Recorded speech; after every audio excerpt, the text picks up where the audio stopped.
it's gonna like do the weird thing where it's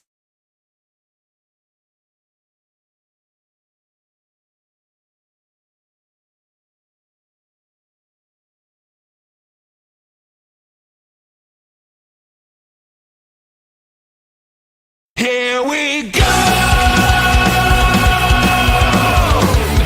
It's time to do this once again! It's time to dim the lights and let the feedback build! 3 clicks and sticks! And we're ready to explode!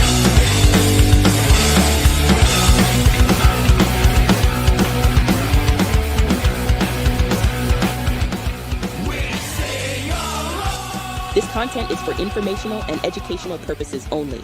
You should not construe any such information or other material as legal, tax, investment, financial, or other advice. Nothing contained here constitutes a solicitation, recommendation, endorsement, or offer to buy or sell any securities or other financial instruments whatsoever by Draper Gorin Blockchain, aka DGB, the presenter, or other associated parties for the content being provided. Please do your own due diligence and seek proper counsel. boom, boom. Where's the song? So I feel like I should say something really quick. But what I'm going to say, the bean dip. That'll be the tease for after. Everybody knows who joins our family hangs. By the way, if you DM me on Twitter right now, maybe I share it somewhere publicly. No, that's not a good idea. If you DM me on Twitter, I will share a link with you to join us on stage if you want to join us on stage. Everybody here knows Zuda, if you've watched for a while. And Zuda and I have this thing where for like basically ever since COVID times, we're like, let's meet on Thursday for lunch. And then it doesn't happen. And then this thing happens. And then somebody's traveling. And then mostly I'm busy and a pain in the ass. And we didn't meet for lunch. And Zuda made me this. That's all set up. One question plagues my mind. It isn't unique or one of a kind. It's a question you hear every day, except maybe not when at a cafe. When lunch, got a hunch. Ask when lunch, take a munch. When lunch, when lunch. When lunch, got a hunch, ask when lunch, take a munch, when lunch. I ask my question on a hunch, someday I may have lunch. It's all a waiting game, no pointing any blame. When lunch, got a hunch, ask when lunch, take a munch. When lunch, when lunch,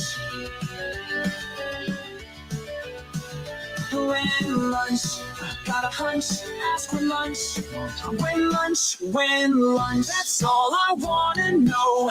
I am not letting this go. Yeah, I do have OCD, makes me focus, you see. When lunch, got a hunch, ask when lunch, take a munch. When lunch, that's all I have to say, at least for today. I just wanna know, when is it a go? When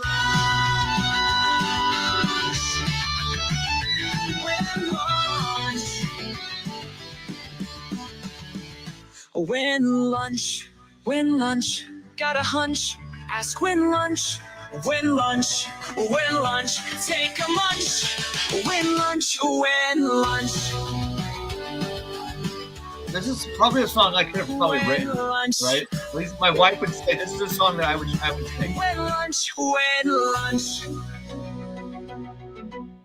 I've seriously blasted this song like 15 times since Zuda sent it to me, to my kids and everything. Yeah. I think my wife likes to think that I like to eat all the time. So like, yeah, like that type of song. You gotta blast it. Dude, okay, so here's the crazy thing. I literally every day. Is it lunch? What was that? Is it lunchtime? I'm kind of hungry. You know what it reminds me of a little bit? Not in style, but in the idea, right? So first off, let's give it up for Zuda for putting that together. That was pretty epic. And I tested some AI music things like a month ago, and all of them were neat, but they basically just like gave you like a beat or whatever. He found this one, and we gotta give it some props, but also play around with it some more. It was AI, 100% AI, 100%. He gave it the lyrics. So Zuda gave it the lyrics, and isn't that crazy? See, you just thought it was like a cool, crazy dancing. He gave it the lyrics, and Coop, where are you at? I'm gonna message you on Twitter. I'm gonna DM you on Twitter. If you're online, come join us on stage if you can, if you have the ability to. But so yeah, Kevin, that was an AI tool. He gave it a prompt and he gave it words, and that's what it spit out. Can you believe that? To know what this tool is. So it's this wrong guy who found out about this technology. Now we're gonna hear songs about Tezos. Finally. Possibilities. Yeah. Oh, sweet. Coop already messaged me. Perfect. So Coop, I already texted you in the Twitter DMs. Come join us on stage whenever you're available. If you need, you said 20 minutes, whatever. So he made that. So you know what it reminds me of though? There's a John Prine song that the story goes that he needed one more song for his album, for his last album. And every night when he finished like his day of work of the songwriting process, he would sing a song in his head that goes like happy hour song. And he would say like, gonna have a cocktail, vodka and ginger ale. And like that came into his head every day. And so he wrote the song, When I Get to Heaven, which is like the last song on his last album he ever made, which is kind of crazy. Although he did make some songs over COVID before he died. But he, that song, like he basically talks about when he gets to heaven and blah, blah, blah, blah. And then the song part kicks in and he goes, I'm going to have a cocktail, vodka and ginger ale. I'm going to smoke a cigarette that's 9 miles long. I'm going to kiss that pretty girl on the tilt-a-whirl. Yeah, this old man is, because he basically was saying like, what are the things he could do in heaven? And he had like lung cancer, throat cancer, all this shit from smoking. And he's like, but once I'm in heaven, I'm already dead. I can smoke a cigarette again. And so like, that was like the whole premise of the song. And even though it's like not at all the same idea of a song, but the fact that it kept repeating that I'm going to have a cocktail, just the when lunch thing. But that when lunch, like when it kicks in and that beat is coming in, it's like when lunch, and like the beat's just like, it's freaking rad. That song is good, right? I gotta know what these tools are. I know we gotta get Zuda on here. I mean, to tell like parody songs to things like I've had ideas for. Like I'm just like it's so like this is just part of the way I waste time. Like I will just take songs and it's for nobody. It's just for me. Like I will just take the lyrics and I will modify it. Maybe I'll text it to one person and then that'll be that. And I'll just think it's hilarious. And then that's it. Well, that's how I am. Now the world's my insanity. I'll just start singing a song in the car. My kids are like, what the hell is dad singing? It'd just be like a knockoff, right? Oh, 100%. It's my kids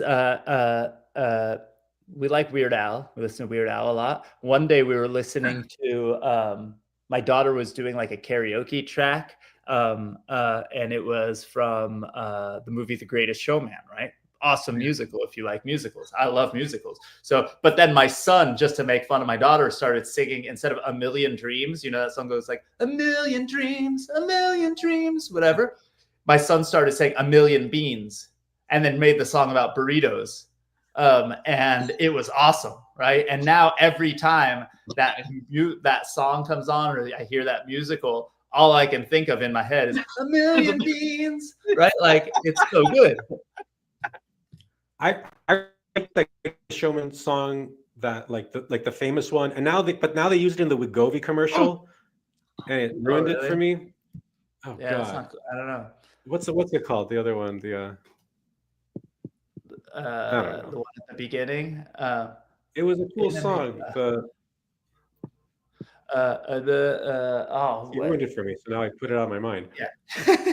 Now I can't remember it because all I can think of is a million beans.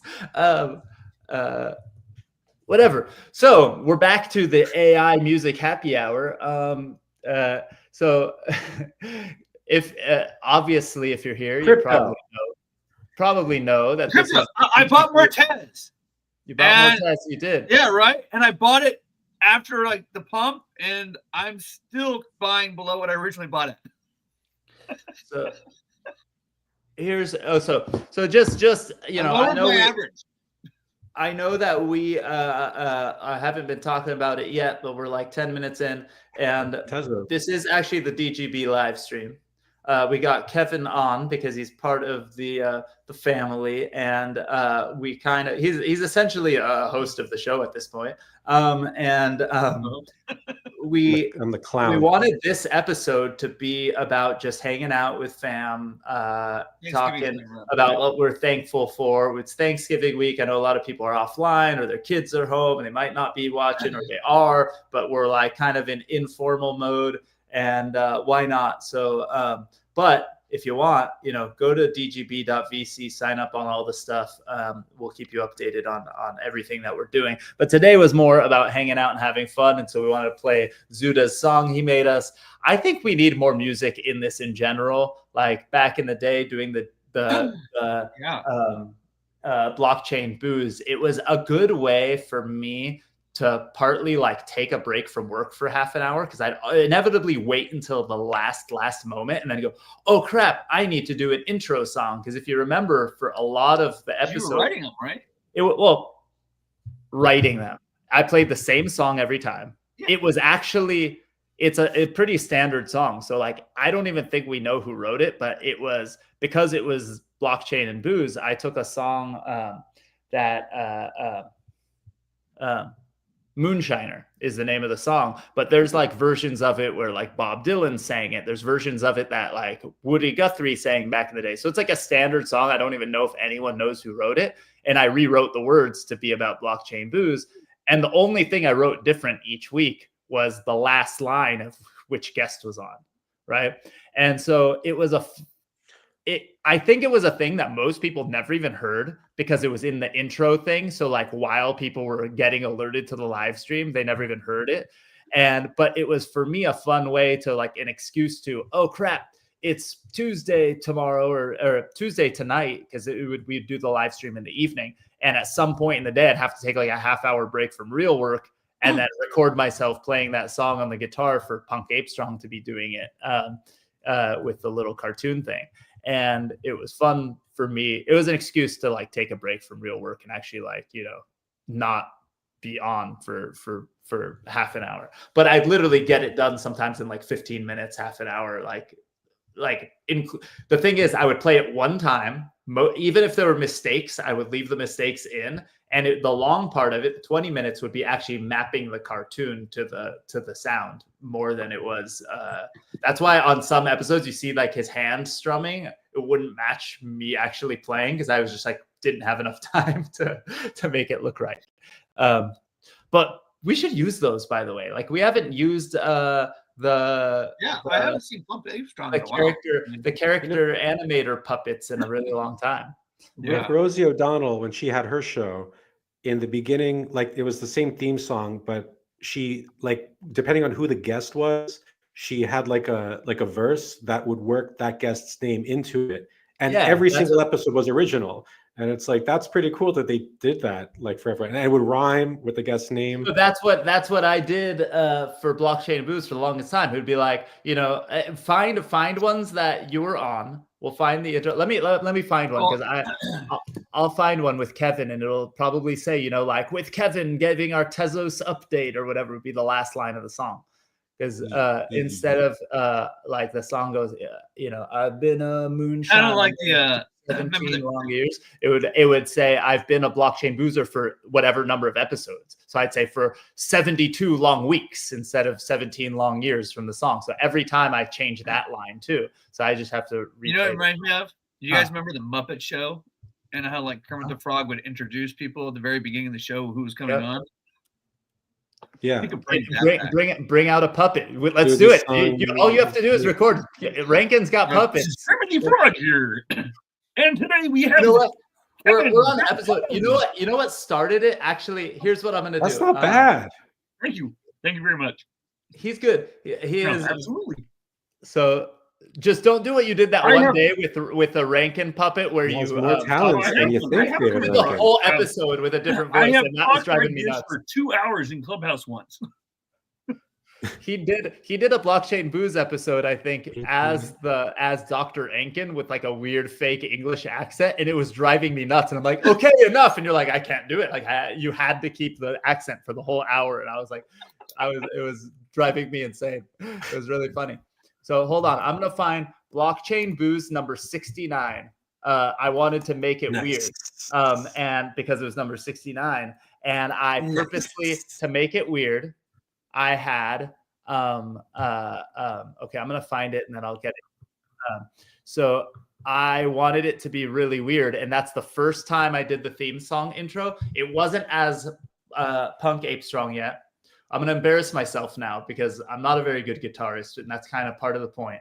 Now you don't need to be. Now the AI can do the. I don't encourage it. Just hold up. And so I wanted it to be weird, and this is the origin of that song. And of course, because it was episode number 69, I had Crypto Stash and Kevin Bozak on. Ken Bozak, sorry, I'm looking at you and I'm saying Kevin, but Ken Bozak.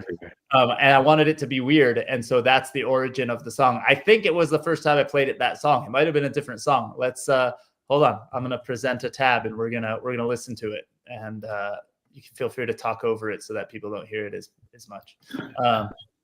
Oh wait, did I just take over? Oh no, I didn't take over the whole screen. Here we go. Blockchain Booze number 69.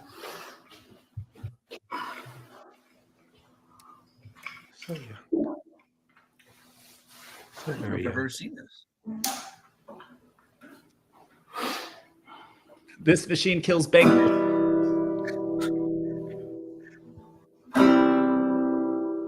You like my cocktail right up front?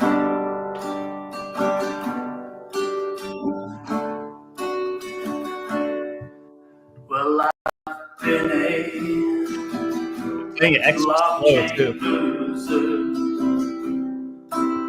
For 69 long weeks.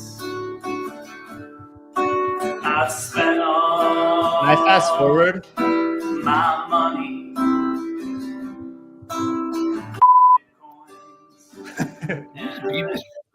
I bleeped out shitcoin. We bet our life savings on these chains that are made of blocks. But it's Tuesday night, buddies. Have you been to this as an NFT yet? Cocktail. What was that? Have you been to this as an NFT? I never made. I don't think I NFT'd any of them. I should have made them one of ones and gave them to the guest.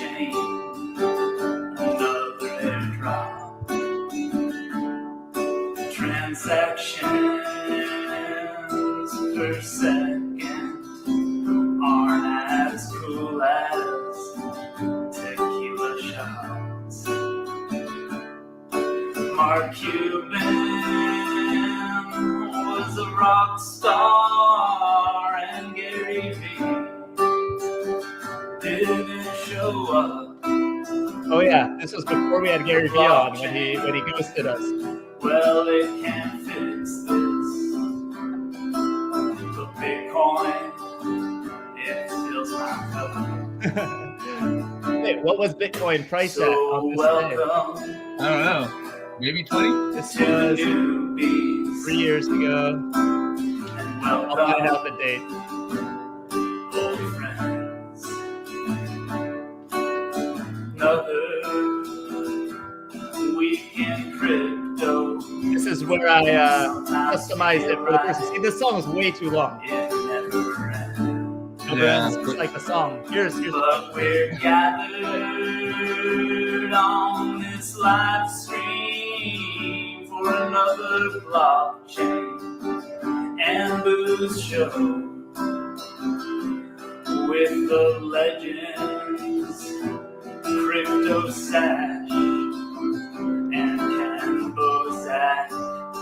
So let's go. Produced by RainbowUnicorn.tez. The memories. The Oh, seeds the which you memories. sired. All right. Well done, sir. Well done. Truly a So classic. it was You've way put too out a lot long, of crypto hits. we need a shorter and more exciting intro song. That's why Zuda will work on it. We'll get Zuda to help us this is do perfect. it. This goes towards that lo-fi movement. Slow-fi? Like lo-fi. I Like thought the you said deliberate slow-fi because the lo-fi. song was so slow and it took so long. Well, that's going to be your sub genre that you will canonize and submit to the zeitgeist. Slow-fi. I feel like slow-fi can be a word. Like it's like, having patience, playing the long game. We're not just trying to pump something crypto. and take advantage. We're playing the slow-fi game. Slow-fi. Does somebody own slowfi.com? Come on, I feel like that's Slow.fi. Slow.fi could be good. Slow-fi or just SLOFI. By the way, the policy of getting .fi has changed a few times over the last few years because it got really popular after the last big establishment of DeFi waves, and then the government of Finland was like, "Wait a minute, what the hell?" And then they made it so you needed to be be a Finnish citizen, but then after that, I think now you don't. I don't know. I don't know. Weird. So the thing that I kind of regretted the most for a while, but I was the right decision, I think, from a business standpoint, is I almost bought fund.me back in the day. And I don't remember if it was Macedonia or what country owned .me, but remember there was one company called About.me that sold to AOL or something like that.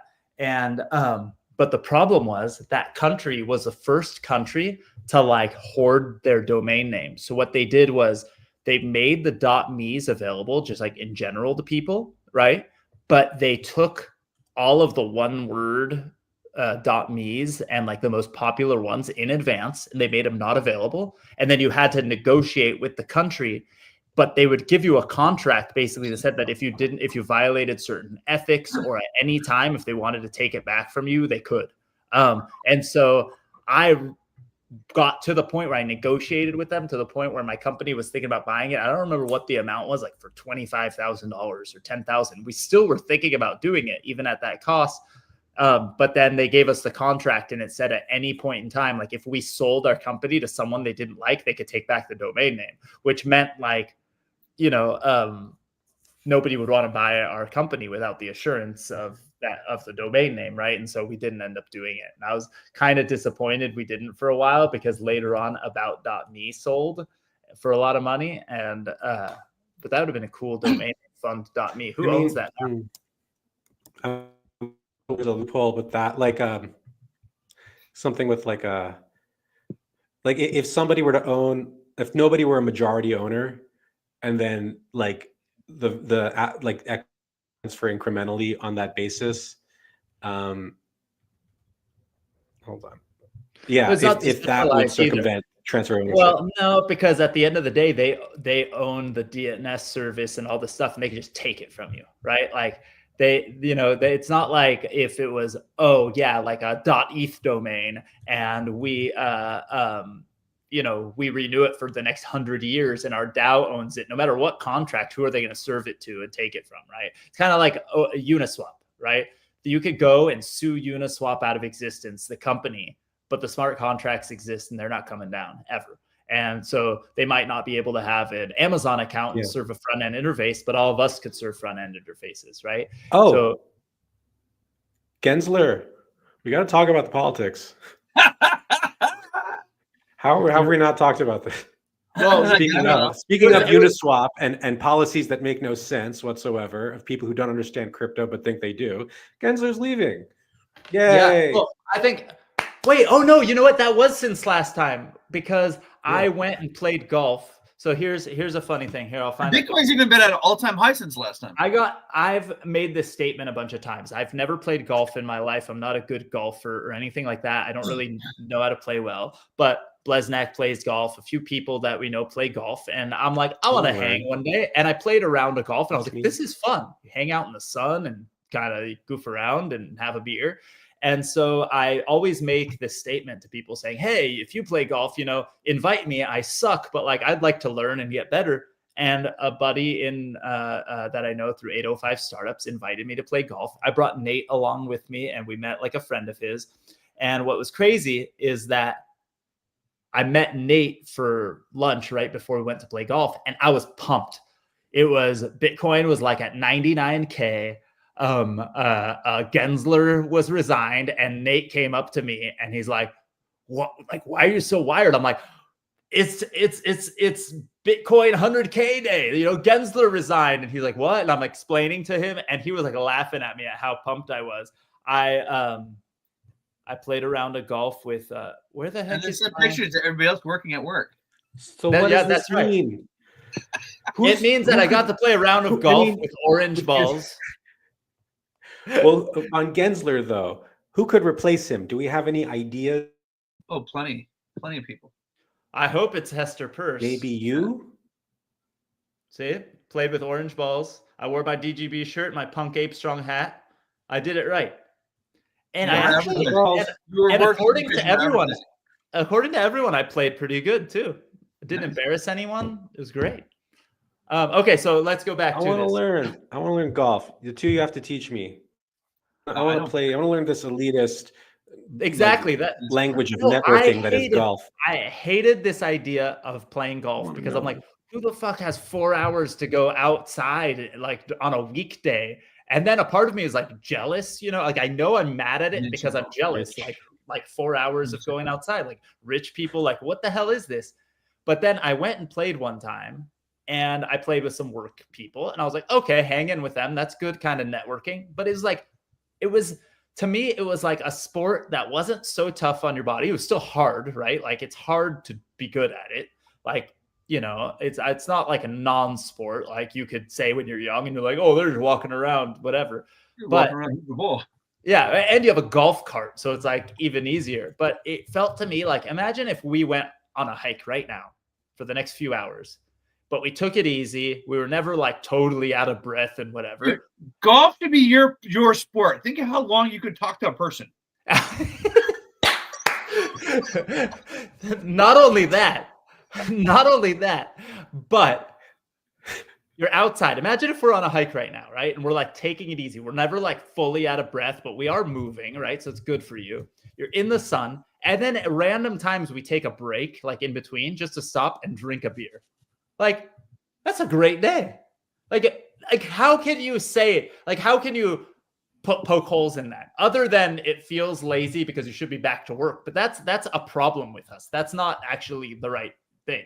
Like, we work around the clock anyway. So if we decided on a once a week to go for 3 hours, 4 hours and just not work, but we're still kind of working because we're hanging out. Like, is this not work? This is work. Kind of.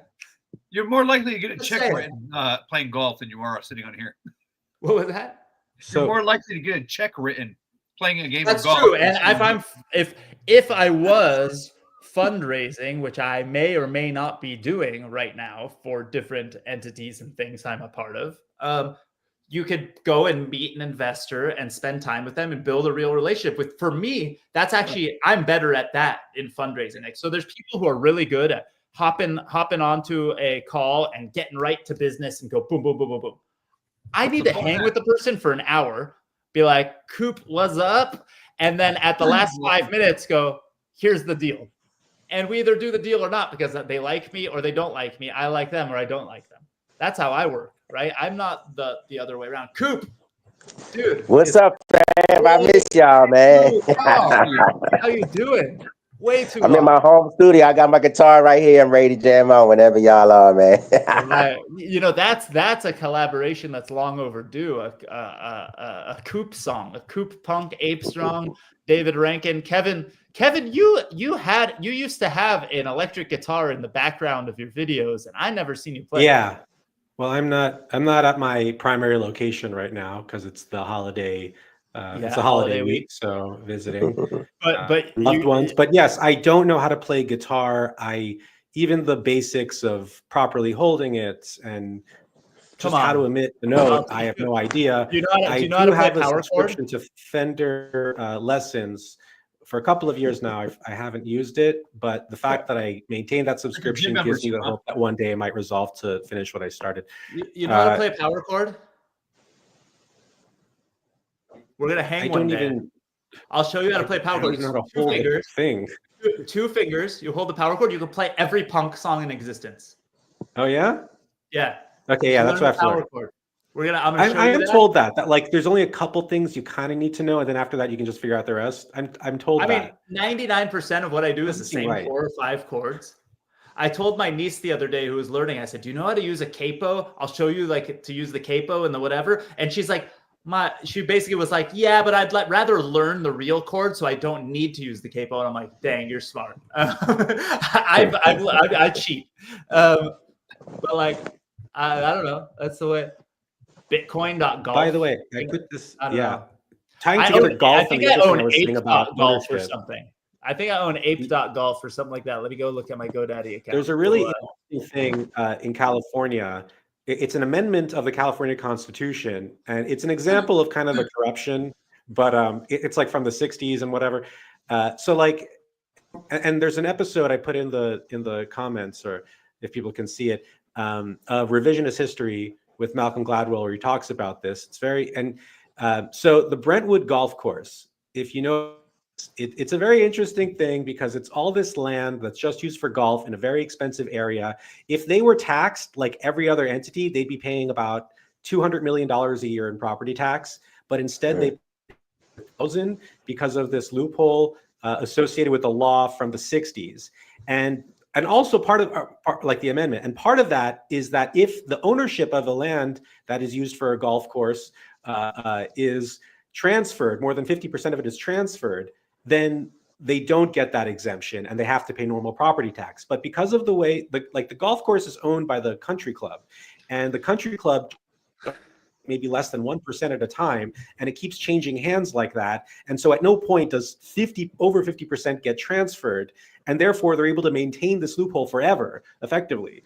And nearby are these homeless encampments, like by the VA and everything. So it's this crazy paradox. You can just walk 5 minutes and see this, like the epitome of overprivilege and corruption. This is Los Angeles in general for you. I went to meet now, by the way.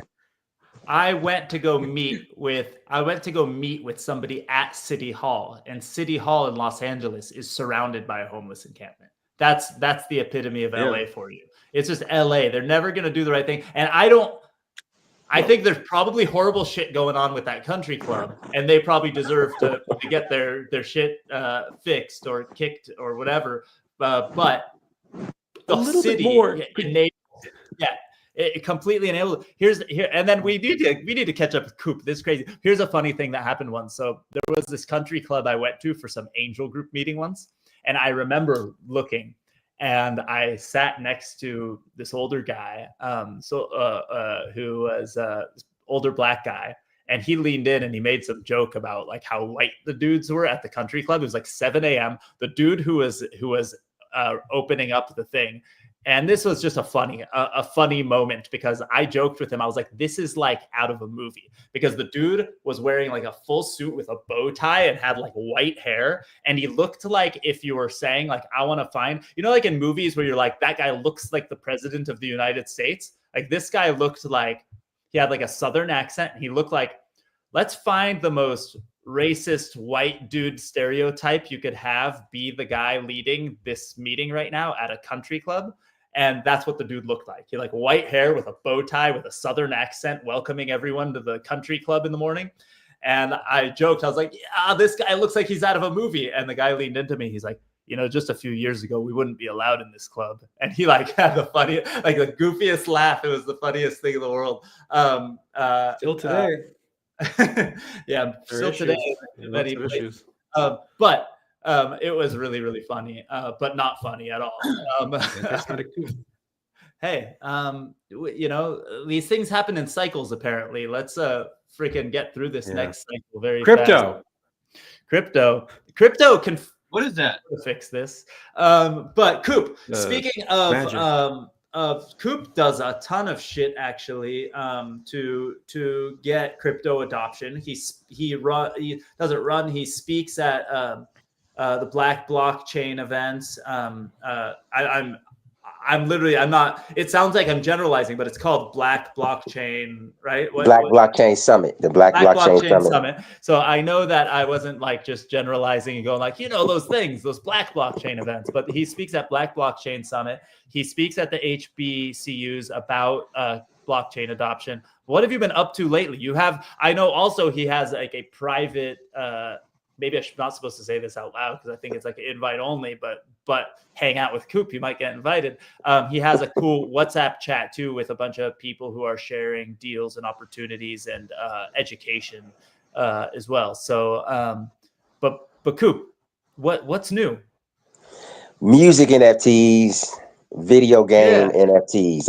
I'm all into this Web3 gaming movement, and definitely anything involving the music industry and Web3. So I'm not even going to just say music NFTs because it could be merging gaming and music. I'm doing a lot of cool stuff, man. So I don't even know where to begin. I just got my music in my first Web3 video game this month. Shout out to Songs of Eden. We got a video game, a Web3 game where you mint the NFT, you climb the leaderboards, and you basically, it's like Galaga or Atari, you moving around shooting, but you got me in the background rapping and a couple of other Web3 artists. Cool. It's really cool. Yeah, I didn't do the music. Dakar, shout out to Dakar, he did the music, but we collaborated with Songs of Eden. They're going to be at Art Basel this week. Shout out to them. They got a lot of cool stuff going on. So what's your part in it? I just rapped a verse on it using BandLab. We did it everything long distance recording, and they got everything mixed and engineered. Now we got the NFT out there, and yeah, it's pretty cool. So it's a game. It's a game what you're playing. The music's for It's a game, but we also have the song on SoundCloud, and I'm not sure what they plan on doing as far as releasing it on a sound. What's the URL for Songs? We talked about that. So I'm glad to hear that. He's on Twitter. Just look up Songs of Eden, and then you should be able to find him and all the cool stuff he's working on. He's doing a huge project with about 20 music NFT artists, and they're going to be all doing a collaboration project down at Art Basel. It's a joint music NFT project, so you can check him out. Heck yeah! Are you trying to get into more games right now? Right now, all I'm playing is play off the grid, and I've been tapping in with Crypto Stash. That's all I've been doing. Are you trying to get more of your music and beats into some of these games? I have to reach out to my sync people, the people that do the movie and sync placements, but I got to reach out to them. But yeah, of course, man, that's the ultimate dream, is to do a video game designer. That's what I wanted to do as a kid anyway. So I think I'm gonna I gotta finally get some kind of Punk Ape Strong song going so I could send it to Coop so he could put a verse on it or collaborate. I gotta figure something out. I just learned how to do it with Logic, like how to use the robot drummer really, really good. And I made some really funny punk songs like with my daughter and stuff. So I'm figuring it out. So if I can get a really good beat going on one of the songs, I'll let you do some singing, and then I'll do stuff in between, or maybe it'll just be you'll be the vocals on it. I was gonna say my boy just got nominated for a Grammy, man, and he does it's a rock song. He's like a black R&B singer, but he got nominated collaborating on some like white people rock and roll song. It's really dope, y'all. Like I'm excited for my folks, man. It's really cool, man. So yeah, that's right up my alley, man. Share that with us too. That's so rad. Hey, speaking of gaming, actually, I had this analogy earlier, and I want your guys' opinion. So one, if you're in the gaming ecosystem, look up Turf, turf.gg. They are one of our portfolio companies, and they're doing this is how I'm explaining it now, orchestration layer, cross games, cross blockchains, or across even just Web 2 games to enable game competitions, I want to say, I want to use the word bet, but I know that prediction markets, all the fun stuff. So, but here's what I was thinking earlier, because I was talking about orchestration layer and I was mixing all these analogies up. But there's this analogy that I love, right? So Coop and Rankin, you might remember this because you might be old enough. Kevin, I don't know, maybe Kevin, have you ever driven a car that didn't have power steering? Power steering? So you don't even know that there's a difference between cars that have power steering and don't. So really old cars didn't have power steering. That's why those big, like old Buicks would have giant steering wheels, because the size of the steering wheel actually helped with the leverage. Because if you were a scrawny little 16-year-old like me, I would drive my dad's work trucks. We had delivery trucks, right? For an auto parts shop that we owned. And it took muscle to turn the wheel, right? Because it didn't have power steering. Like it literally was hard to turn the wheel when you were going slow, like in a parking lot or whatever. The faster you're going, the easier it is to turn. But what I learned is that it's hard to turn a car that doesn't have power steering. But then my first car was an 88. My first like real car that wasn't one of the work trucks was an 88 Honda Accord, like a couple 100,000 miles on it, but it had power steering. It's easy to turn, easy peasy. Like it was awesome. You do a U-turn, without like wrenching it, right? But what I learned is that if the power steering pump or anywhere along the power steering broke, right? Like you leaked the hydraulic power steering fluid or anything, the second it wasn't working, it was 10,000 times harder to turn that car than a car that didn't have power steering, right?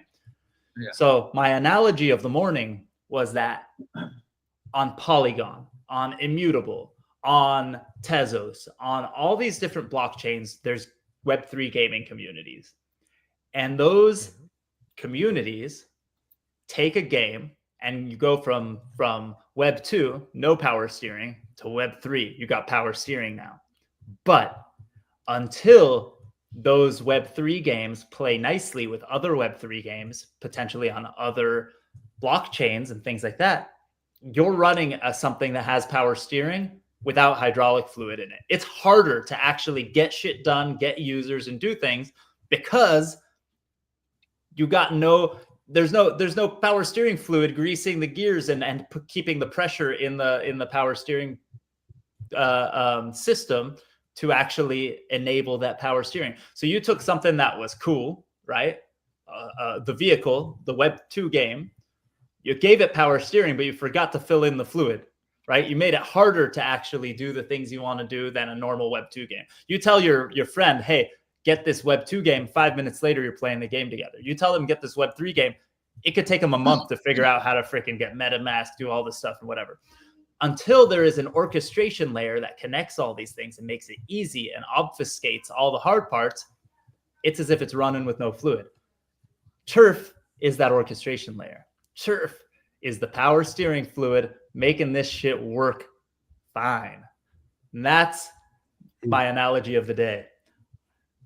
We are all in this space where we're working in silos, and those silos have the ability to take us to the next level, to make it easy for everyone to do all the things we want to do.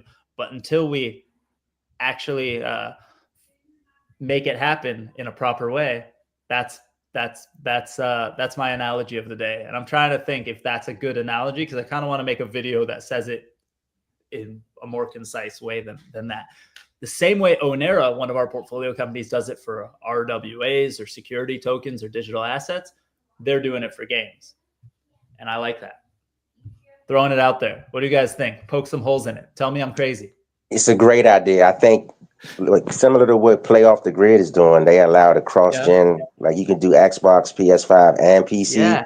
You just probably got to drop it from the layer 2 or layer 3 back to the layer 1 and get some kind of collaboration between Avalanche, the Bitcoin games, the Solana games, whoever else, Immutable X, Gods and Chain, all of them, Ronin, get them all, let's start that shit, man. Why not?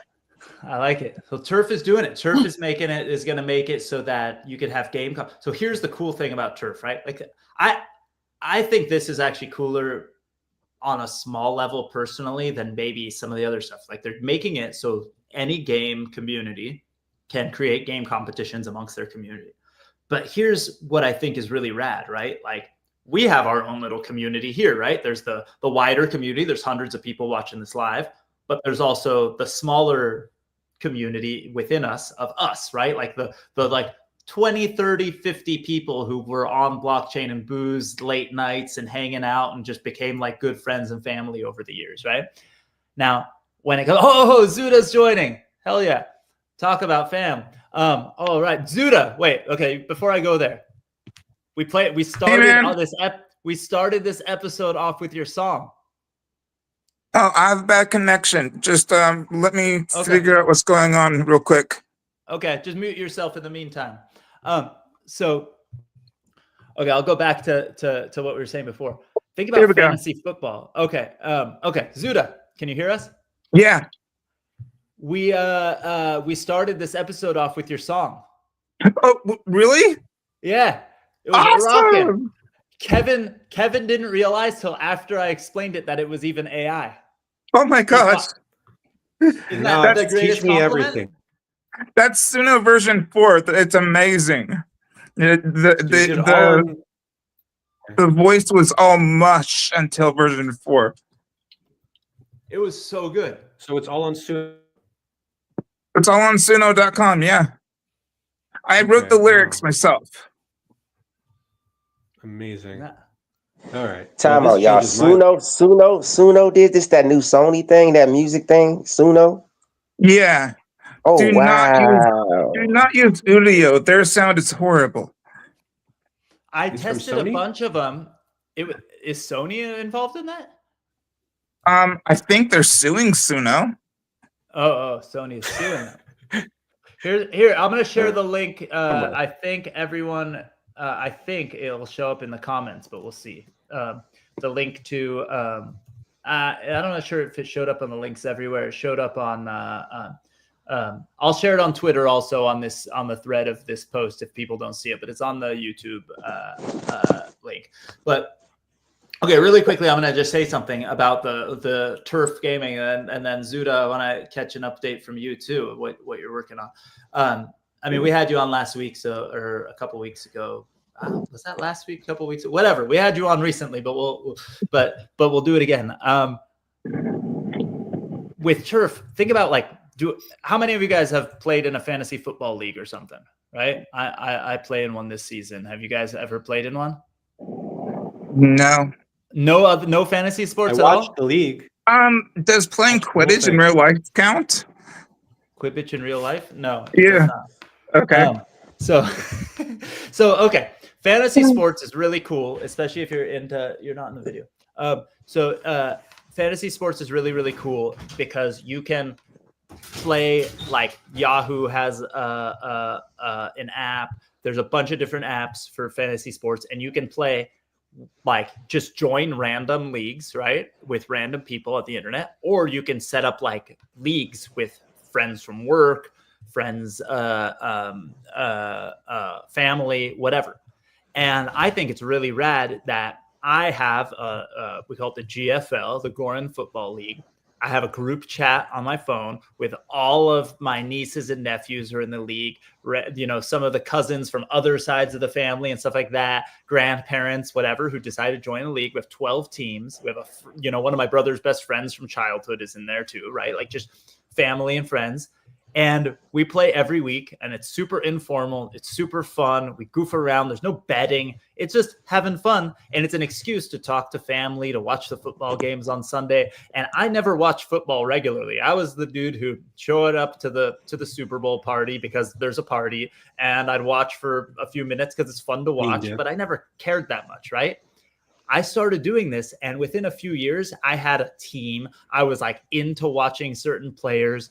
It gets you involved. But what I like about this idea with turf and games, we all have games we like to play, right? It's Thanksgiving this week. How many of us are going to be playing Mario Kart with our cousins or whatever, in between, or playing whatever video game is on TV? Now imagine if we could go online and be like, hey guys, we're doing a DGB Family Hang Smash Brothers tournament, right? And we can all play from home and actually like mark our scores, do this stuff and do it. Or what's that game called? Songs of Eden that you were just talking about, Coop. Imagine if all of us went, sweet, Songs of Eden, let's hook it up into Turf. And now we're going to do a tournament with all the people watching right now who want to join. And we'll see by this time next week, whoever gets on is the guest of the show that week. And whoever gets the worst score gets, some goofy punishment, right? We make a Zuda song roasting them, right? Whatever. That would be really fun. And that's what Turf can enable. Have I used Polymarket? I've not made bets on it, but I've used it to see the data that's on there and used it just to explore. Their offices were raided or something. The other day. Good segue. Be like, Alon is on. Alon won't shut up. Alon won't shut up about this rabbit hole. And then we got back. No, well, it's related. We're talking about prediction markets. So this is the most prominent one that all I'm saying is, wouldn't it be fun? Wouldn't it be fun if all of us could come up, pick a game, and we could actually have a game tournament against each other in a decentralized way online, because Coop is on the other side of the country. Zuda is not in the same. Kevin's on the other side of the country right now. David Rankin's might as well be in another country, up in Northern California to Southern California. Right? We're all in different places, but we could play games against each other and have it tracked. And that would just be fun. That's basically all I was saying, but I said it in about 10,000 words instead of 4. Okay, let's go back to crypto. Kevin, what did you want to say about prediction markets?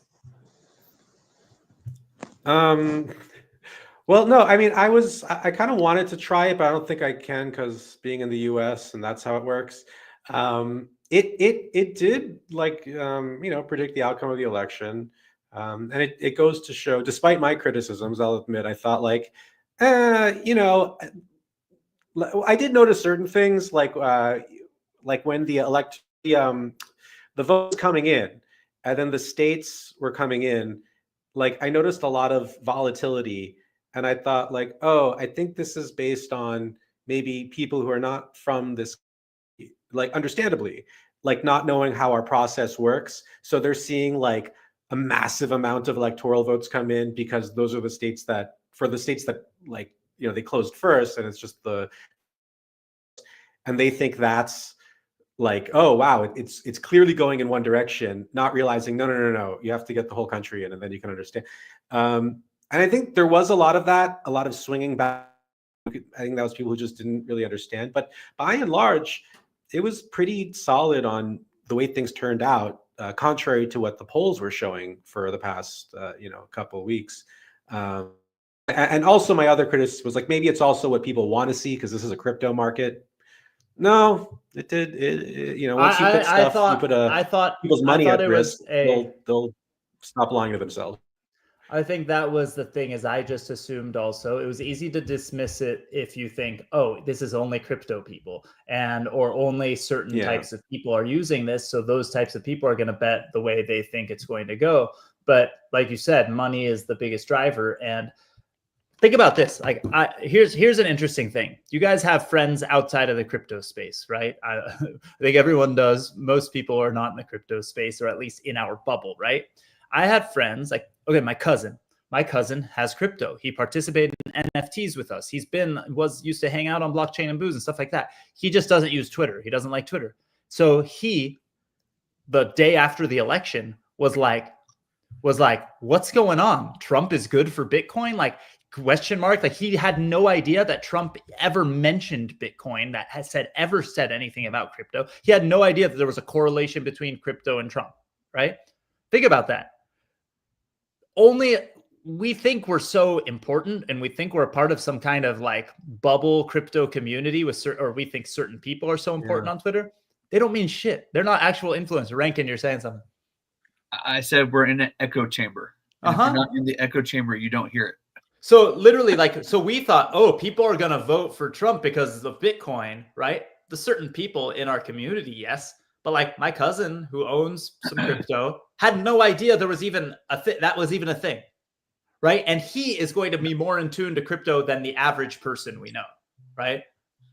Well, I don't think anyone knew just how causal it was. I mean, it's not based on anything necessary, but like it became clear that Trump would be the presumptive president-elect, and then Bitcoin went to record heights. It went to, and But at that point, in all honesty, I thought it was going to dump. Most people are just too busy with their daily lives and working than paying attention to what's going on. That's also, both sides dismissed very huge groups of people out of just sheer arrogance, right? Like straight up, they not just sheer arrogance, but like, look, when you're on one side or the other and you make up these crazy things, like, and I'll talk shit about the side I'm mostly on, right? Like when you say these, or not, I'm actually talking about the other side, but like people go point at or point at the Democrats. They're like, they're gonna make your children trans or whatever, right? Like they were just saying complete crazy made up nonsense, right? Yeah. And a certain group of people like, yeah, fuck yeah. And then the other side just went like, they're fucking nuts. And then the other side said the same, not the same thing, but different things that are just as crazy. Instead of pointing at real criticisms that they could have done, they said such crazy things that the other side just dismissed them. They're like, well, those people are so crazy. They think, that trans thing is actually real. They're just nuts. And then they just dismiss everything else they say. It's like the people today going and, RFK says something that's not controversial at all about like food preservatives, right? And there's half of the people like, I don't like that guy, so fuck him, and I'm gonna act like that's a crazy thing. It's not a crazy thing. We all want healthier food. I would rather have ripe food that was grown close to me than have something that was picked a month ago that wasn't ripe and shipped from another country for my children to eat. That's healthier. I've warmed up to the idea. That's not debatable, right? Just because someone I doesn't like says it doesn't mean I'm going to be. And I want to try raw milk. There's one caveat. God damn it! There's one caveat. But I don't want salmonella. There's one caveat. I agree with you 100%. Healthy food is important, but when it comes from a source that also is known for saying things that aren't true, it makes the brain go, okay, I need to investigate this, even though we know it's factual. It's like, what's going on here? Because it doesn't connect. And the same group of people who's in charge of us has put those two groups in power and has created the narrative that both sides are somehow very different from each other, and has created the narrative that they're both evil, and has made us both feel, depending on what side you identify with closer, that they're all nuts because they're saying such crazy shit, which is true. But guess who funds both of those groups' campaigns the most? We do. And a few certain special interests, like the world's largest banks, who also happen to be the world's biggest war profiteers in the history of the world. And guess what? We all lost. Every one of us lost. Even if you think you won, you lost. And that's what I truly believe. We all... I didn't lose. The only campaign I gave money to was the guy who wears a boot on his head. I funded the Vermin Supreme campaign so he could go around the states wearing a boot on his head. For people who don't know who Vermin Supreme is, he's a perennial candidate, kind of runs with a sense of irony about the process. And he's become a very strong voice of protest vote amongst certain communities. It's like the none of the above vote, right? Like Brewster's Millions. What's that awesome movie? Brewster's Millions. That was awesome. I actually talked to my kids about it the other day. I got to show it to them. But that's the thing, is the fact that if we say out loud, oh yeah, I'm voting for the lesser of two evils, we already lost, right? Like these are the choices we have in our country. Like, this is sad and messed up. Like, it's really not good, like the state of affairs. If Zuda felt like he didn't lose because he got to vote for Vermin Supreme, right? The dude's name is Vermin Supreme. That's his legal name, Vermin Love Supreme. I like that Love is his middle name. That's cool. Yeah. That's I mean, sad, this was right? a very weird presidential election, like for a lot of reasons. Like I think we're all like, wait, what do we do? What happened? Like, we're all just kind of like trying to make, because a lot of history making happened in so many ways. And like before we could even like unpack some of the history making and what it implies, there was another history making thing happening, and it's just we kind of didn't know where to look. And it's like, and the clock was running out, and we're getting to the election. But Kamala, I mean, here I will say this: Kamala had it until she didn't. I think turning the attention towards Trump in the last month is what just brought the narrative back to him, whereas she was a star. Talk about him. Like I remember that time when she was at her heights. There were moments when I forgot Trump was even running because he was just talking about her and how bad she was. And all that was just helping her pump up. When it switched after the debate, like the dogs and the cats comment, Democrats are like, oh, we have him. And then it turned negative. And then, and I don't think for whatever reason for the last 8 years, or 10 years, technically, we haven't learned that negative press does not hurt Trump. It only helps him. When the attention is on him, he grows. It helps. It doesn't matter what are we going to learn and be like, oh, this dogs and cats.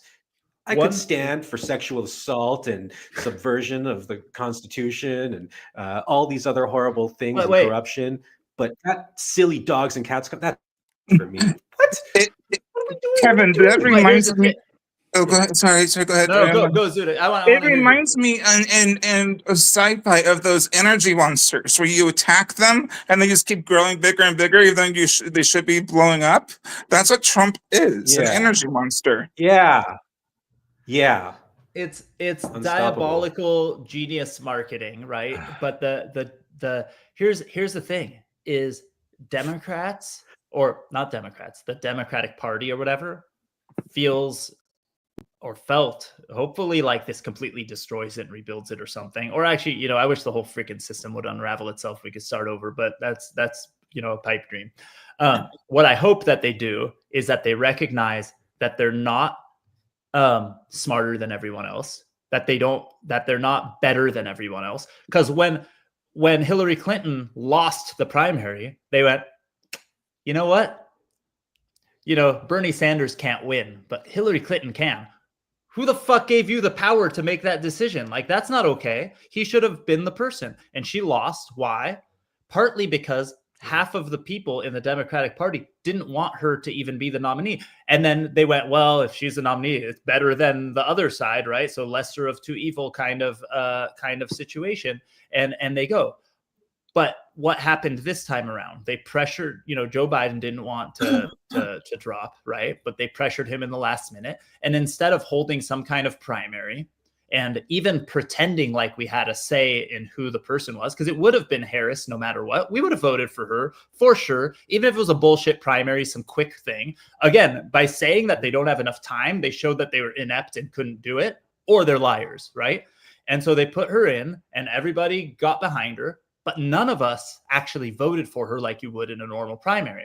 So a lot of people who are on the fence that were like wishy-washy, if they would have voted for her in a primary, because they are typically Democrats, would have probably felt a bigger, stronger urge to back her because they have some skin in the game, right? I think that's a part of it too. But at the end of the day, the movement, the movement gets generated in the primary time. That's when the grassroots part starts. And you have in the primary debates, you refine the arguments, you find and I think a lot of the stumbles could have been prevented and worked through had there been a longer season. Now you could also blame Joe Biden saying, hey, you promised you would be a transitional candidate, you should have dropped out earlier.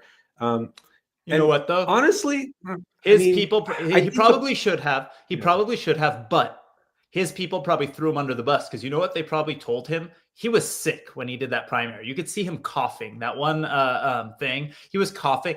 The dude fucking had COVID or something. And here's what happened. He had, I bet you, him and people around him, but probably people around him pressured him to do it because they're like, if you say you're too sick to do this debate and try to delay it a week, they're going to have a field day in the media talking about how you're too old to run and whatever. But he's sick. Think about every other speech he gave since that day was 10,000 times better. I still think he was probably too old, just like Trump is probably too old, because how's Trump going to look a year from now, 2 years from now, 3 years but Trump from now? also taught for the past 10 years is that people have short-term memories. It doesn't matter what you do this week. They're going to forget next week. So just move on. When they think that like, oh, you can't say this, and then it's over. No, what are you thinking? And the Biden's own worst enemy from the beginning was the divisions in his own party. If people, after that debate where he screwed over, like it was coming, the criticisms came from the left before anywhere else. And if they could have spun it anyway, he could have 100%. Just sat on the stage and took a shit, and then it could have been spun. It's like, well, he didn't give a shit. Movement. You know why? You can do whatever you want. You know why he took a shit on stage? Because he doesn't give a fuck and he has more important things to do. Like, right? Like yeah. if I was, on CNN, that's what I would say if I was on his team, Trump right? Would never dare. So my wife and I did something kind of funny. That night, we bounced between CNN and Fox News. And the way I saw the debate was Joe Biden really sucked like the first half, but then he got better. And in my opinion, Trump was just a crazy nut job the whole time. And you watch Fox and nobody criticized Trump even a tiny bit. They were just like, oh my God, Trump was the Trumpiest, wonderfulest, wondering genius, savior, messiah we've ever seen in our life. And thank God for Trump. And I kiss the ground he walks on. He's the greatest person in the world. Then you went to CNN and they're trying to maintain this objectivity. And all they talked about was, oh my gosh, Joe Biden is dying. Right. Like it was crazy. And then they put Harris on CNN and she was the only person who said a good thing about Trump, but they said a good thing about Joe Biden. And nobody on Fox, not a single person who talked about Trump said a negative thing. Not even like a tiny bit of a criticism, right? And that's part of why MSNBC. But that's part of we don't even have to go there. But I'm just saying, like, because everybody talks out loud, like, oh, CNN is always on the side of the Democrats, and so I wanted to bounce between those two and just see. But here's the thing: is like, look, let's say we were all on a team together, and Coop, didn't show up on Friday night. Like he was out drinking the night before and he didn't show up like he should have. And then all of us get a camera put in front of us and a microphone goes like, how did Coop do?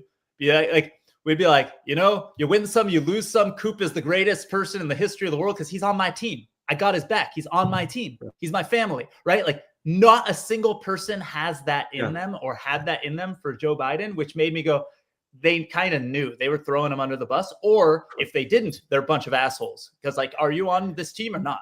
Right. Yeah. And that's the difference. And what you're saying with Republicans Bernie will say that Trump is a God-fearing good man. Come on, that's fucking nuts. He's a total asshole, and he's not a religious person. If he was a religious person, he wouldn't have 7 wives and 18 God children. saved him from getting shot. Yeah, that was God. Why didn't God stop him from getting a bullet shot fired at him in the first place? Like it's like saying, God made that guy score the touchdown. God has more important things to do. If we believe in God and we want to go down that rabbit hole, and let's not argue that, right? I do have a question on this rabbit hole. Yes, go Zuda. So my question was, yes, the first assassination attempt was real, but the two after that sort of feel like they were publicity stunts. No comment. I don't even think they really existed, right? Like it's that kind of stuff happens all day long, every day to every Biden or whatever. Some crazy nut job fires off a gun. They don't go on TV going, assassination attempt, whatever, just because he was near his golf course and some crazy person, wanted to be nuts. But again, there was a third one? What was the third one? I don't know. So they stopped the third one before it happened, and it was in California. But the guy, I don't know if you want me to get into it, but yeah, they stopped a third one. Never heard of it. If something is stopped before it happens, did it ever happen? Right? Like the guy went to jail and he's having to deal with it because he took guns across the border from Nevada to here. He argues that he was coming to protect Trump, but all the evidence points to he was coming to kill Trump. So Okay. Oh, but I mean, regardless, there's people who get arrested all the time going over the border with guns and things who are nut jobs. And you don't go, "Ooh, that was an assassination attempt on Joe Biden," because he was going to the direction of Joe Biden. It's way more complicated than that. I think you're right, because they're saying it was an Iranian asset. And let me tell you this as an Iranian American, the Islamic Republic of Iran, the idea that they fear Trump. No, they like a Republican president that's going to saber rattle or just be unpredictable or something, because that's what allows them to consolidate power. They love it. It like and also the money making interests inside the isolation of it through sanctions and everything. It prevents the competition that comes from foreign investment, so they get more money that way too. It's a whole thing. And now you can see it with we're all part of the money machine. Anyway, that's a whole tangent. Machine. I gotta play that song for you guys now. I mean, the main thing I know about Iran is their art and the artists that I buy from and over there. And yes, you can buy from artists over there as long as they aren't on the SDN ban list on OFAC.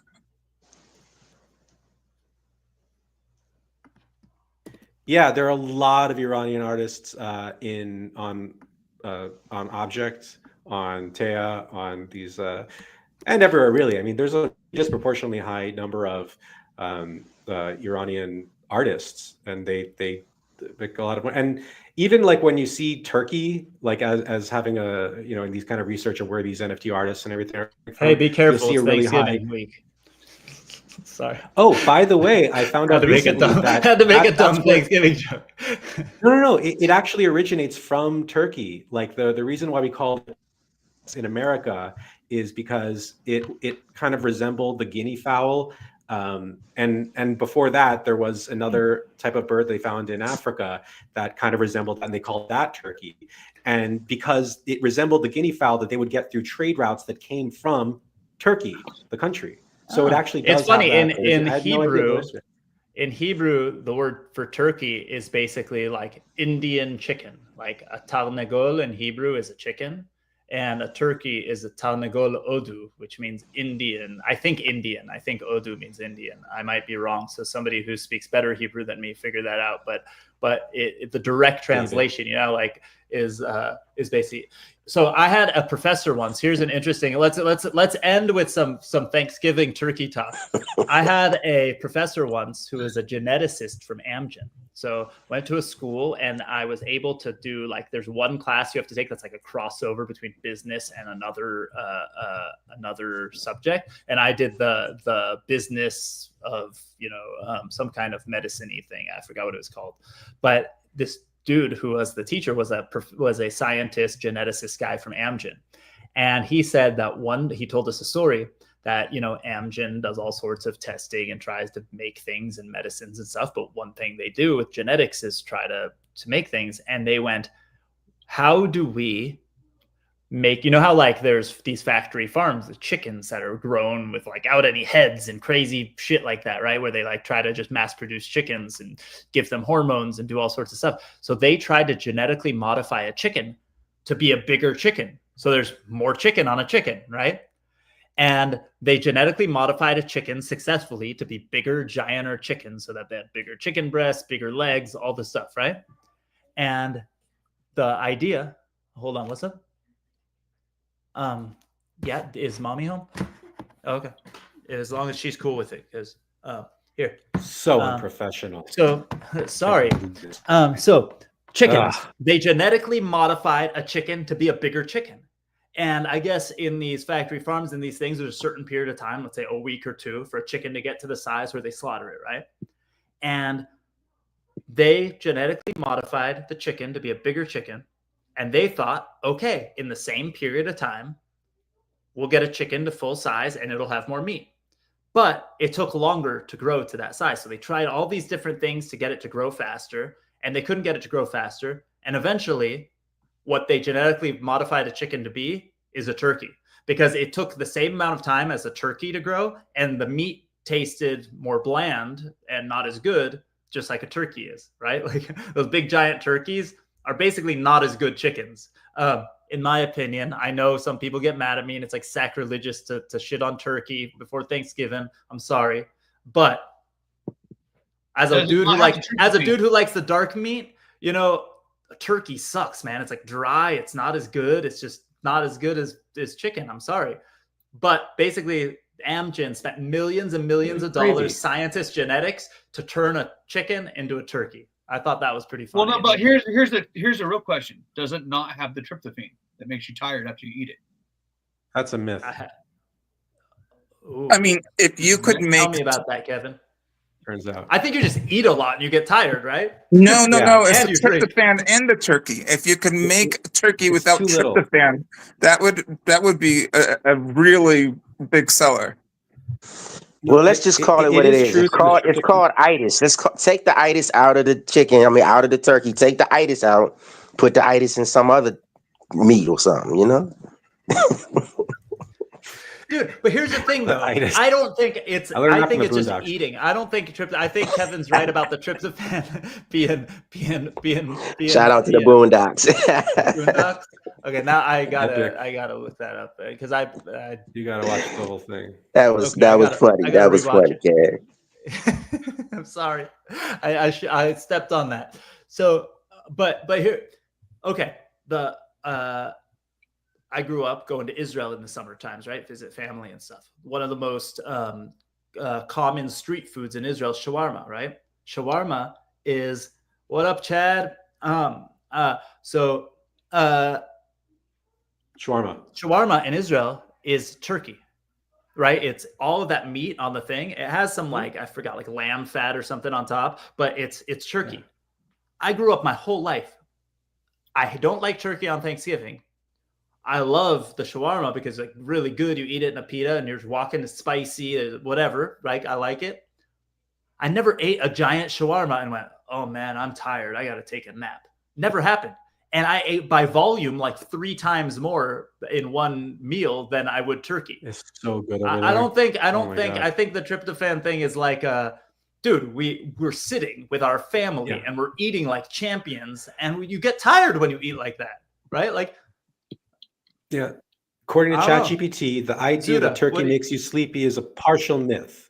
The tryptophan, an amino acid that the body uses to produce serotonin and melatonin, which can promote relaxation and sleep. However, turkey doesn't contain significantly more tryptophan than other types of meat like chicken or beef. The real culprit, the sleepiness often attributed to turkey, is more likely due to large carbohydrate-heavy meals typically consumed during holiday feasts. Foods like mashed potato stuffing, rolls, and desserts spike insulin levels, which can increase tryptophan's effect in the brain.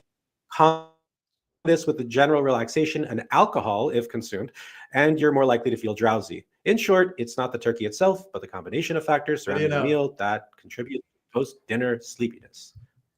Dude, I could sit down at a Thanksgiving table and only eat cornbread with a little bit of honey butter. Just boom. Just all that. I could just eat, let everyone eat everything else. I'll just sit there with the cornbread. That's it. That's, for me, that's Thanksgiving.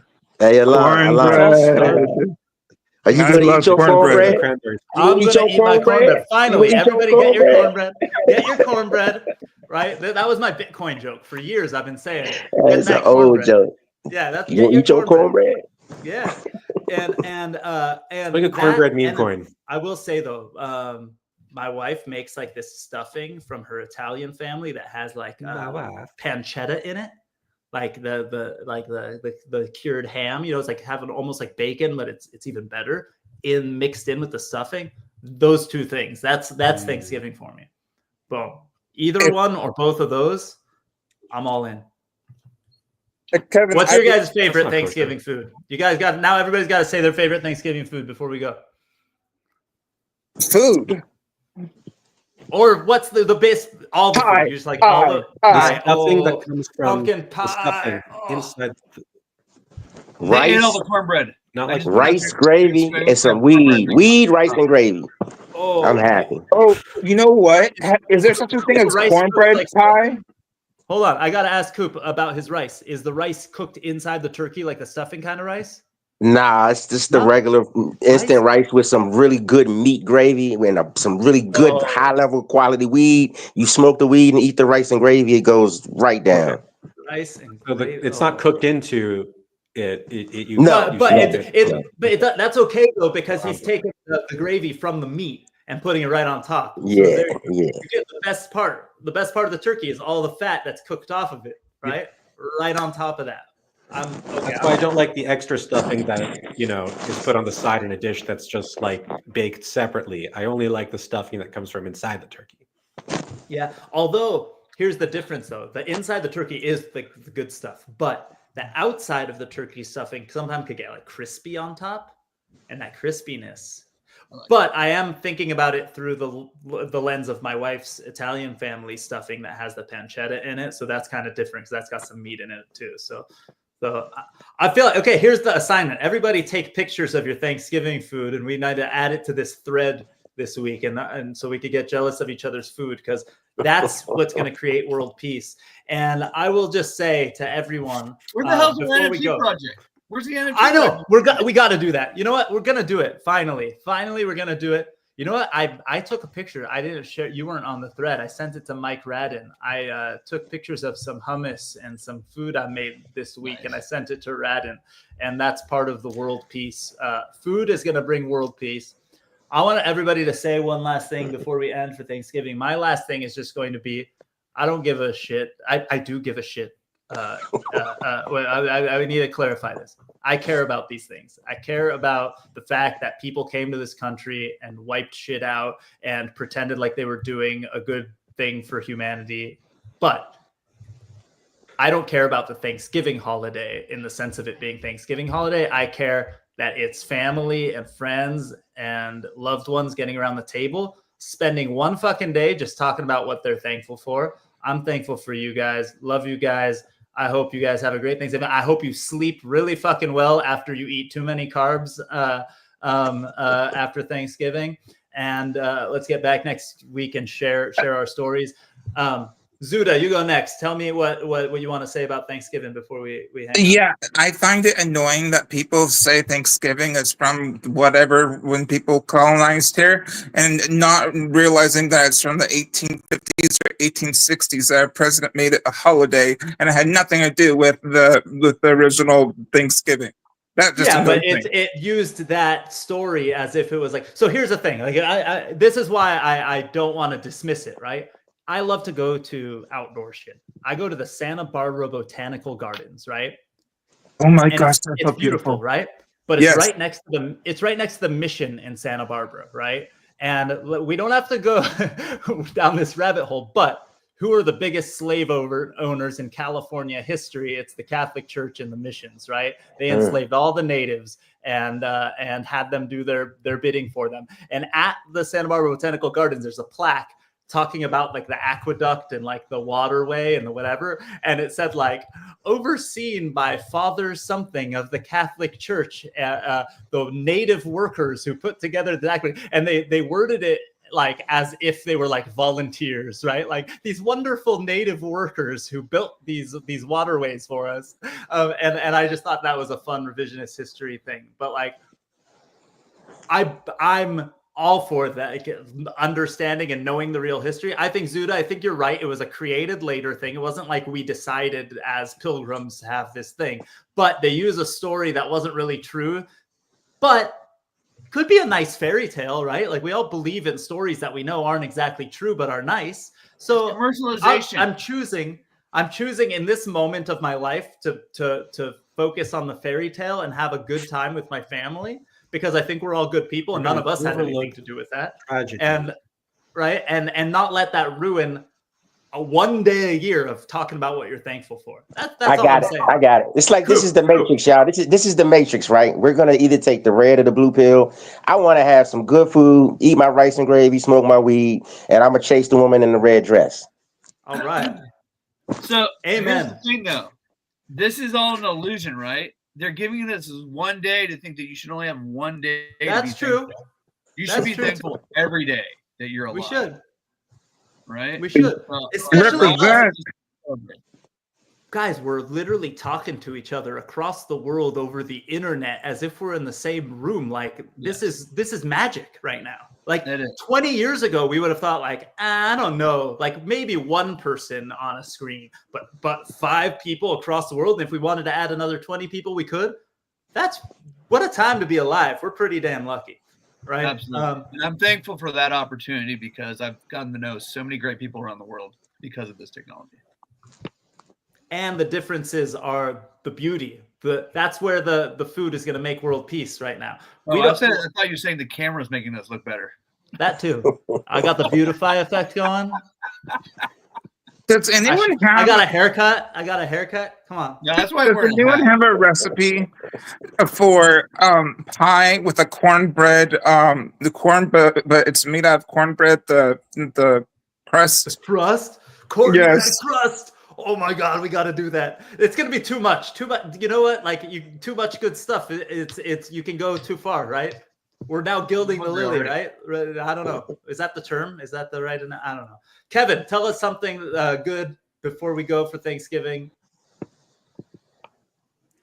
Tezos transaction volume back to the highest it's been since 2022, by far, mostly led by DeFi. It'll creep into NFTs soon. That's how this stuff works. You start with because that's quickest, fastest, linear, and then it goes into commerce. So that's good on all fronts. Kevin, what was the question? I'm thankful for. That's good. That's good. That's good. Zuda, do you got any last minute stuff? You said something before, but I think you were just messing about the holiday. You got something? Tell us what you're thankful for, real quick. I'm thankful that I'm alive. I love it. I like it. Hey, you know what? You scared the shit out of us one time on Blockchain and Booze, so I'm thankful you're alive too. You guys all remember that, right? Yeah, I do. Nah, I don't remember. Zuda, we don't have to go into details. I don't know if Zuda wants to talk. Yeah, you can. I don't care. Just don't meme it. No. Zuda live on Blockchain and Booze had a seizure one time when we were all hanging out together. And I called him over and over again, and his mom or somebody at his house took care of him, and he was okay, thank God. It was all good, but literally we all just sat there like, what do we do? We're on like a live stream. So I like muted myself or something, or turned my camera off, and I went and called, and I updated everyone that he's all good, and it was okay. So you scared us because we love you. That's the only time I've had a seizure on a live stream, but thank you, Elon. Actually, the thing I remember most about you is the time you helped me when I was having seizures at the con, and you got me to the car to my friend's place. You probably don't remember. We walked at the convention center. I was checking on you. Yeah, sure you're I was okay having seizures. Yeah. I was having seizures, and I came and found you. And that was important to me that you helped me get to the car. Hey, we all got each other's back. That's the whole point of all this stuff. And that's the crazy thing, right? Like you and I, we met in person here in Southern California at our thing. But think about all the rest of our friends around us and all these people we met on the internet. Like we all met on the internet. How rad is that? That's crazy. I know. Right? That's the world getting smaller, and that's amazing. Like the crazy thing, I had lunch with this guy, and I'm helping him with Bitcoin and stuff, and helping him understand crypto. But the only reason I know him because I was staying at his Airbnb, and so I met him through the internet because I was living in his house for a couple days. That's crazy. That's awesome. That's so cool. All right, Coop, I'm gonna let you say the last word, or anybody else have a last word? I know Coop said something, but if you got a last word before we go, because I gotta hop to another call now. Word is the word. Yeah. I'm gonna say pray and stay out the way. That was like some real easy advice. Pray, stay out the way. Eat your food, hug your family tight, buy some Bitcoin. I'm not a religious guy, but I would say amen to that 1000%. Because I don't think as I get older, I realize you don't have to be religious in the sense of the way everyone else thinks you're religious. And to me, the family and these kind of things are religion. That's it. That's all it is. And pray can mean, the wish of happiness to everyone, or it can mean praying the way you traditionally think about it. Whatever the fuck it means to you, do it and do exactly what Coop just said, because the world will be a way better place, and I think your life will be much, much better. That's my feelings, right? Any last words? I'm gonna hit end on the stream. And Chad is actually sharing. Go on YouTube. Chad what up? A whole long thing of the history of Lincoln's proclamation of making Thanksgiving a national holiday and trying to put the country together and create some situations. So read that on the Twitter live stream. Thank you, everyone. Happy Thanksgiving. We'll see you all next week. We have to do this version of this live stream more often, where we get Zuda and Coop on with us and we catch it up on different things. And Coop, when you do events, because I know you speak at a lot of different events, we should be having you on before those so that you can promote them and we could, help. Oh, we need to get a DeLorean. We need to get that DeLorean, Alon. Remember the DeLorean concept car? We're supposed to drive 88 in it and do our show about. You forgot all about it, man. Wait, it was an electric DeLorean, right? We're still gonna get it. We got to test drive it with Super Blondie, and we're gonna go 88 miles an hour in it and see what happens. I'm in. 100%.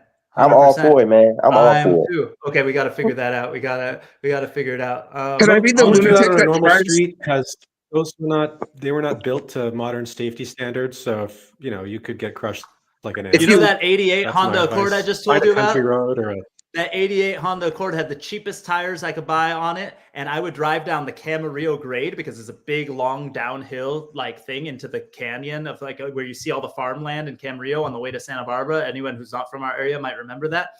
I would go down that so that I was going downhill, floor it so I could go 120 miles per hour in a 1988 Honda Accord. Fuck modern safety standards. Get me in that car with Coop. I'm going 88. 88. I'm doing it. Coop, if your goal is to try to do something like recreating the Back to the Future with the DeLorean, I can be the lunatic to try to put it together to see if you can actually make the car time travel. Yes. We need to go to the Hadron Collider over there across the pond and figure that shit out, man. I don't know how to do time travel yet. But. I do, but I've always been told not to do it because you have to create a black hole, and I don't know how to contain the black hole. I'm all for it. Let's try it, man. You only live once. Let's do it. That's right. If Thanksgiving doesn't work out, if we can't figure out world peace, at some point we'll be calling up Zuda, be like, that black hole's looking good right now. Let's do it. We always got that in our back pocket. Remember, we could always call Zuda for a black hole to get us out of any jam. All right. Love you guys. Happy Thanksgiving. See you all soon. Peace, y'all. Peace.